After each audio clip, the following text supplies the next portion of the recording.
नारद वीणा बजाते हुए भगवान का गुणगान करते हुए एक स्थान में पहुंचे जहां कुछ ब्राह्मण लोग खिन्न मन से बैठे हुए थे। उन ब्राह्मणों को खिन्न मन से बैठा देखकर नारद जी बोले, हे ब्राह्मण देवो, आप खिन्न मन से क्यों बैठे हो? कारण बताइए। संभवतः मैं अब आपके कष्ट का निवारण कर सकूं। ब्राह्मण ने उत्तर दिया, महाराज, सौवीर देश के महाराजा धर्मवर्मा ने एक बार आकाशवाणी सुनी थी। आकाशवाणी क्या हुई थी कि दुहेतु खड्धिष्ठानम खड्गम क्या द्विपाक चतुष्प्रदा प्रकारम त्रिविधम त्रिनाशम दानम उच्यते। द्विहेतु खड्धिष्ठानम खड्गम क्या द्विपाक चतुष्प्रकारम त्रिविधम त्रिनाशम दानम उच्यते। राजा दान प्रतिदिन दिया करते थे और दान के विषय इस श्लोक को सुनकर राजा की समझ में नहीं आया। दैवी वाणी हुई आकाश को सुनकर के राजा ने प्रार्थना की कि हमारे समझ में आपका ये दैवी वाणी नहीं आ रही, इसलिए मुझे समझाने की कृपा करें। तब दैव वाणी होती है कि आपको इस श्लोक का अभिप्राय कोई विद्वान पुरुष ही समझा सकता है। यदि कोई विद्वान है इस श्लोक का अभिप्राय समझा दे तो 7 लाख गौवें, इतनी ही स्वर्ण मुद्राएं और 7 गांव पुरस्कार के रूप में प्रदान करूंगा। ब्राह्मण बोलते हैं, महाराज, मैं भी वहां गया था, लेकिन हम लोग ब्राह्मण वहां गए, लेकिन इस श्लोक का भावार्थ है हम नहीं समझ पाए, इसलिए यहां आकर के खिन्न मन हम बैठे हैं। तब नारद जी ने निवेदन किया। तब नारद जी एक वृद्ध ब्राह्मण का रूप धारण करके पहुंच गए वहां, है ना, धर्मवर्मा के पास। अब बोलते हैं कि राजा ने वो श्लोक मुझे भी बताइए, संभवतः मैं आपका शंका का निवारण कर सकूं। धर्मवर्मा जी ने कहा कि अनेक विद्वान आए किंतु मुझे संतुष्ट नहीं कर सके। यदि आप मुझे संतुष्ट कर दे तो मैं आपका बहुत बड़ा आभार मानूंगा। नारद जी ने कहा, नारद राजा, इस श्लोक का तात्पर्य यह है, दान के संबंध में है।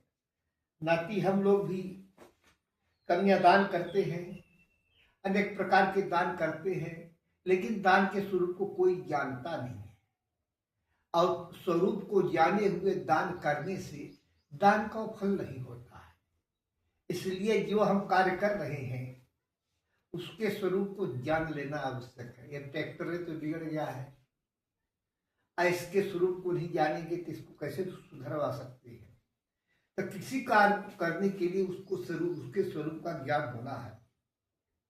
किसी भी प्रकार का यज्ञ हो, तप हो, दान हो, है ना, उसके स्वरूप को पहले जानना चाहिए, तब करना चाहिए। तो नारद जी ने कहा कि दान के 2 हेतु या प्रेरक भाव होते हैं। द्विहेतु, श्लोक में कहा द्विहेतु, दान के 2 हेतु होते हैं, 2 कारण होते हैं। 2 कारणों से मनुष्य दान करता है। क्या क्या हेतु है नाती? एक श्रद्धा, अब एक शक्ति। दान करने के आपके पास श्रद्धा तो है लेकिन शक्ति नहीं है, तो आप दान कैसे कर सकते हैं? यदि शक्ति है, श्रद्धा नहीं है, तो भी आप दान नहीं कर सकते, है ना, सत्य नहीं है। इसलिए दान के 2 हेतु है, श्रद्धा और शक्ति।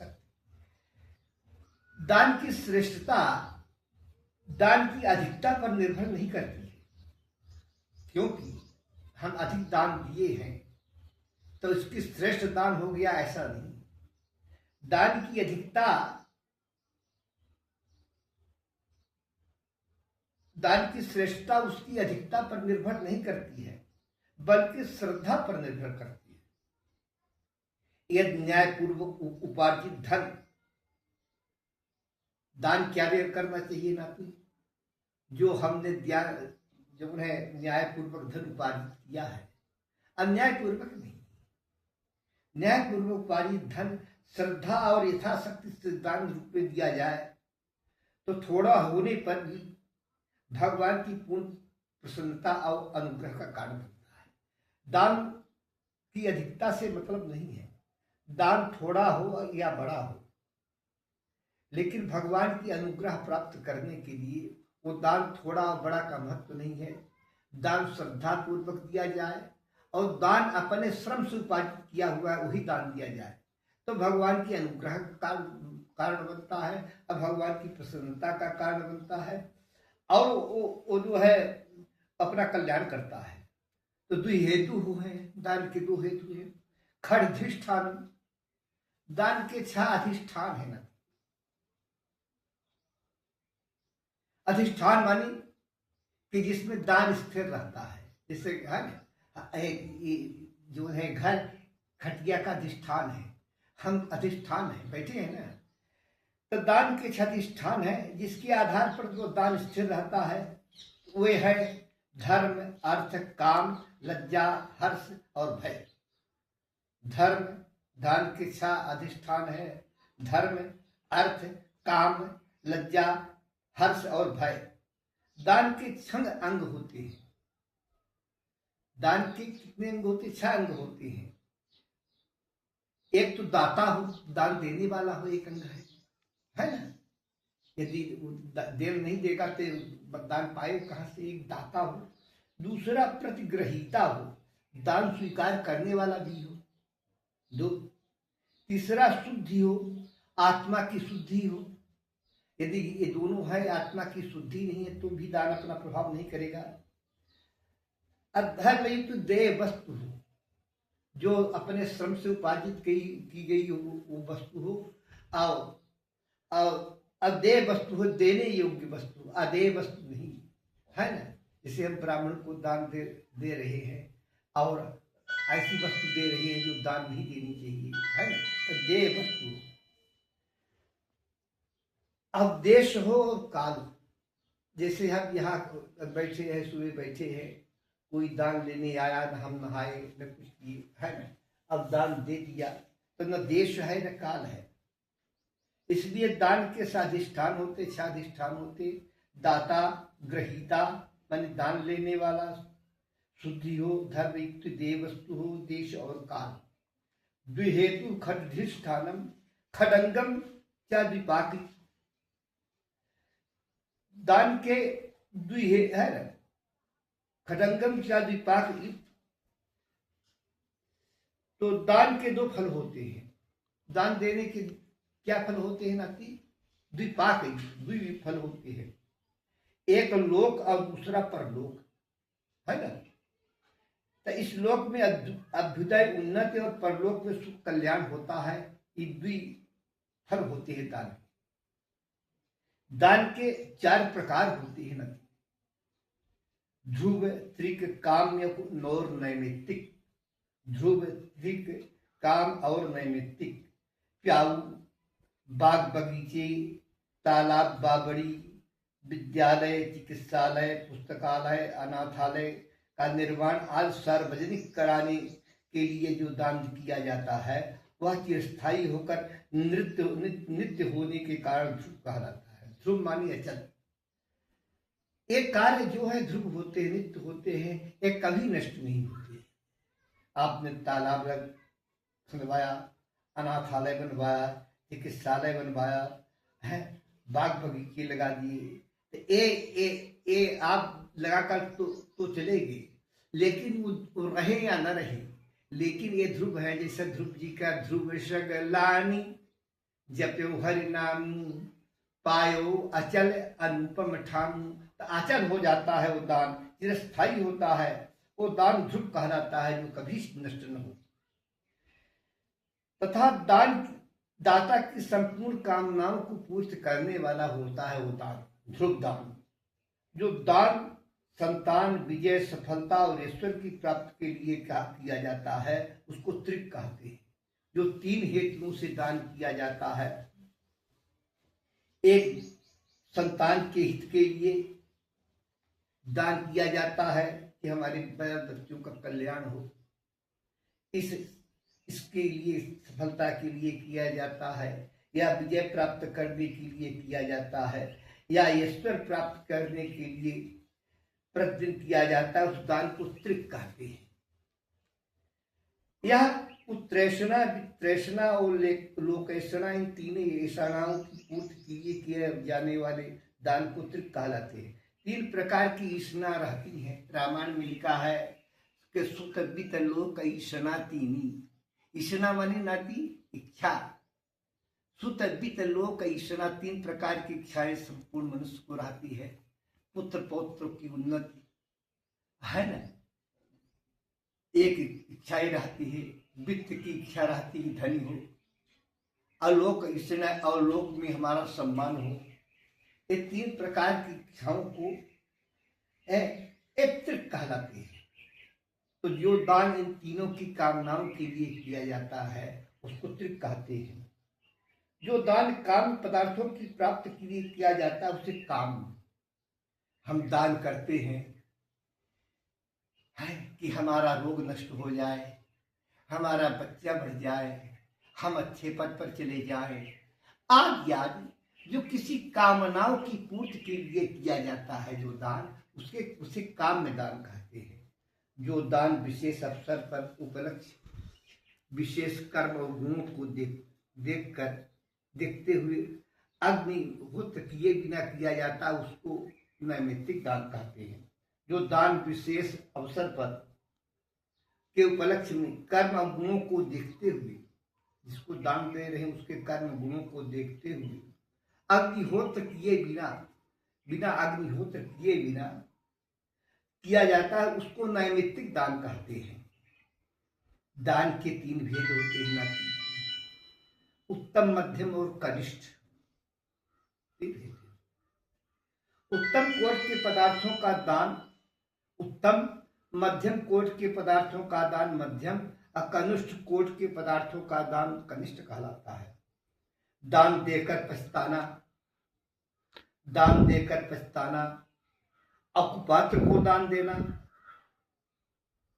अश्रद्धा के बिना दान देना, ये 3 दान के नाशक कहे जाते हैं।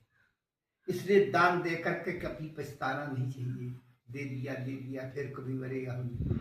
अरे दान देने के बाद यदि मन में आ गया कि वहां इतना दिया, हम इलाहाबाद गए, गरीबों को इतना दे दिया, हमारा इतना खर्च हो गया है, हम चारों धाम की यात्रा में गए और हमारे में वहां इतना खर्च हो गया, इतना कह देने से भी दान का नाश हो जाता है। तो दान देकर पछताना, अकुपात्र को दान देना, जो दान का योग पात्र नहीं हो उसको दान देना, जो भूखा नहीं हो उसको खिलाने से क्या मतलब है। भूखे को भोजन देना, प्यासे को पानी देना, रोगी को औषध देना, ये सुपात्र है। अब श्रद्धा के बिना जो दान दिया जाता है ये 3 दान के नाश का कारण बनते हैं, क्योंकि इसके द्वारा किया कराया दान का फल निष्फल हो जाता है।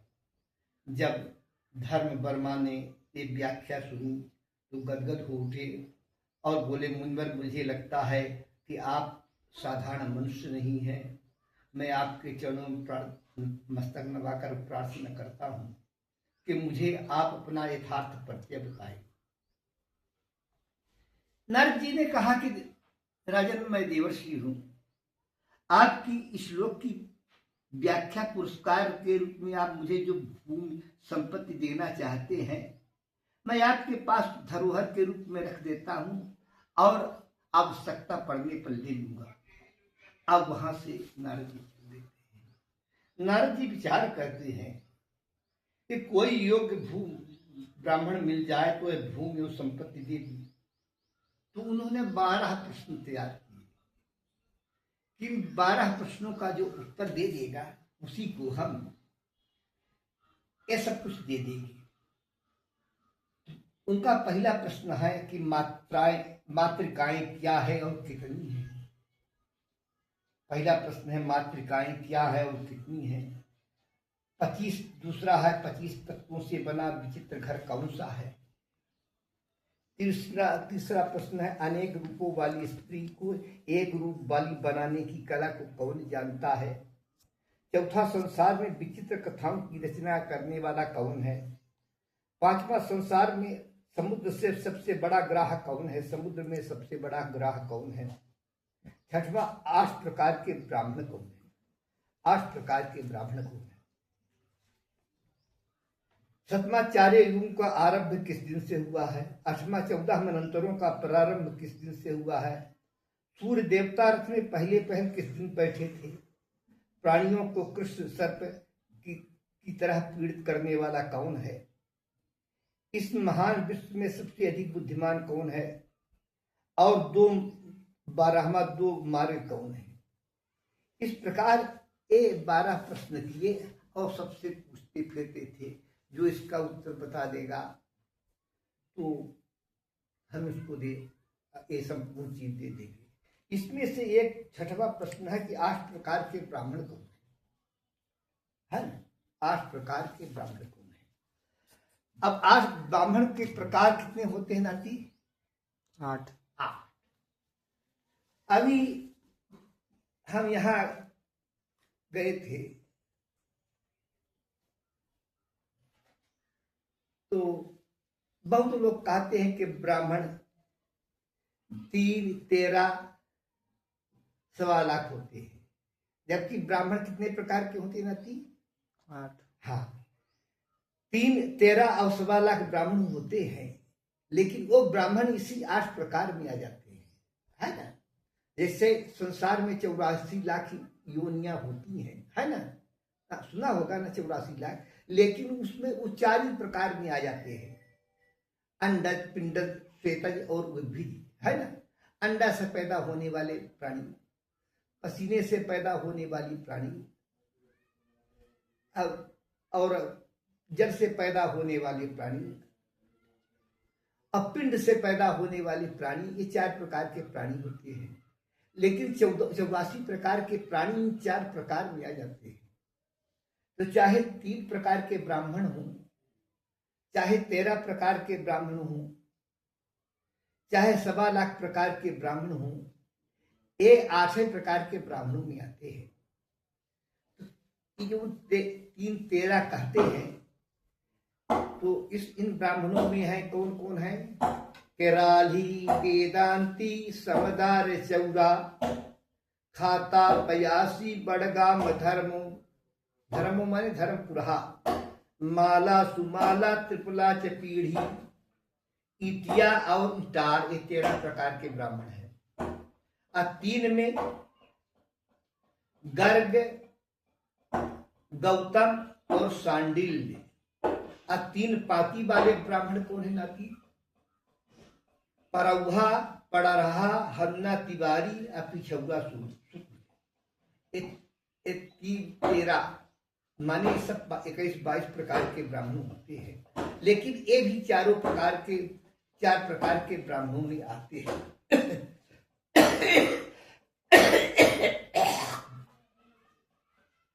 ये ब्राह्मण 8 प्रकार के ब्राह्मणों में ही आते हैं। तो 8 प्रकार के ब्राह्मण कौन है वो, इसको बाद में कुछ देर बाद कहेंगे। बंद कर। अब नारद जी वहां से विचार करते हैं कि हम कहाँ जाएं।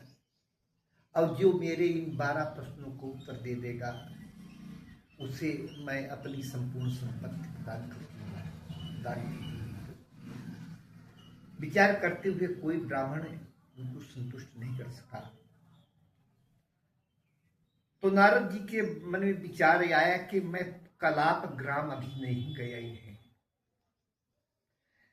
वहां पर अभी भी सूर्य वंश और चंद्र वंश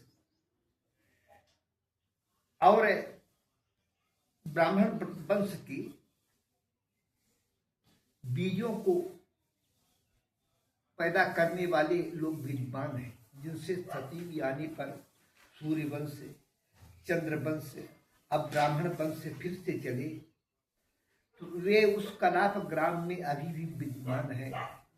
वहां गए तो वहां के आचार्य से पूछा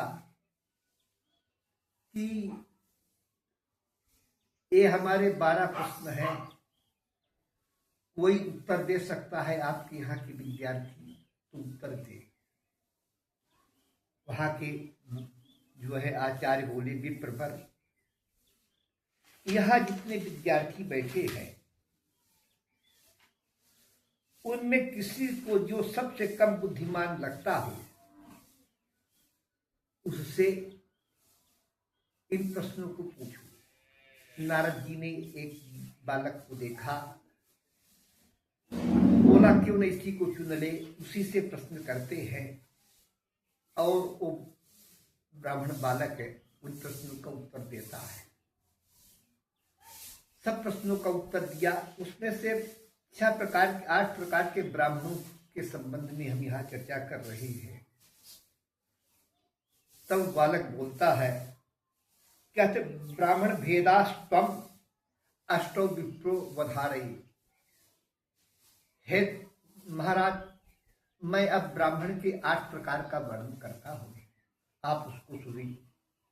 मात्रस्ते ब्राह्मणश्चैवे श्रोत्रियश्चे तथा परम अनुचाने तथा भ्रूणे ऋषकल्पे ऋषिर्मुनिर्।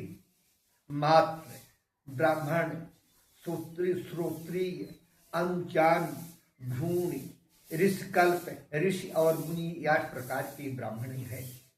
जिस प्रकार से अंडज, पिंडज, श्वेतज, उद्भिद, इन 4 प्रकार के प्राणियों से संपूर्ण 84 लाख प्राणियों की उत्पत्ति होती है, उसी प्रकार संसार के जितने इन 8 प्रकार के ब्राह्मणों के अंतर्गत आ जाते हैं। इसीलिए ब्राह्मणों में व्रतबंध कराने की परंपरा जब है, जो होती है, उसमें से 8 ब्राह्मण को भोजन करने का उल्लेख मिलता है। जब तक 8 प्रकार के ब्राह्मण भोजन नहीं करते हैं, तब तक उनका व्रतबंध सफल नहीं होता। आज अज्ञानता के कारण या ऐसे ब्राह्मण न मिलने के कारण ये परंपराएं लुप्त हो गई हैं। और प्रायः 8 प्रकार के 8 ब्राह्मण को बैठा दिया जाए, कोई भी ब्राह्मण हो, 8 प्रकार के ब्राह्मण को बैठा दिया जाए तो 8 ब्राह्मण मान करके अब उनका 8 ब्राह्मण का भोजन करा करके व्रतबंध करा दिया जाता है। जबकि ये गलत है। उसमें से 8 प्रकार के ब्राह्मण होना चाहिए। एक मात्र ब्राह्मण हो, दूसरा ब्राह्मण हो, तीसरा श्रोत्रिय ब्राह्मण हो, तथा अनुचान ब्राह्मण हो। मात्र से ब्राह्मण से, श्रोत्रिय से तथा पर अनुचान तथा 5वां भ्रूण ब्राह्मण हो, 6वां ऋषकल्प ब्राह्मण हो, 7वां ऋषि ब्राह्मण हो और 8वां मुनि ब्राह्मण हो। तो यह जाति मात्र से ब्राह्मण होकर, तो इसका मात्र ब्राह्मण किसे कहते हैं? जो जाति मात्र से ब्राह्मण होकर ब्राह्मण कुल में पैदा हुआ है ना, और जिसका उपनयन संस्कार वगैरह नहीं हुआ है, उसे मात्र ब्राह्मण कहते हैं। जैसे कोई भी बालक जब माता पिता के गर्भ से पैदा होता है तो मात्र होता है ना? उसमें कोई संस्कार नहीं होती, मात्र होता है। तो जिसका उपनयन संस्कार नहीं हुआ है, अवैदिक कर्मों से हीन हो जाता है, उसे मात्र ब्राह्मण कहते हैं। और जो एक उद्देश्य को त्याग कर, माने व्यक्तिगत स्वार्थ की उपेक्षा करके वैदिक आचार का पालन करता है, अब सदत सरल हो, एकांत प्रिय हो, सत्यवादी हो, दयालु हो, उसे ब्राह्मण कहते हैं।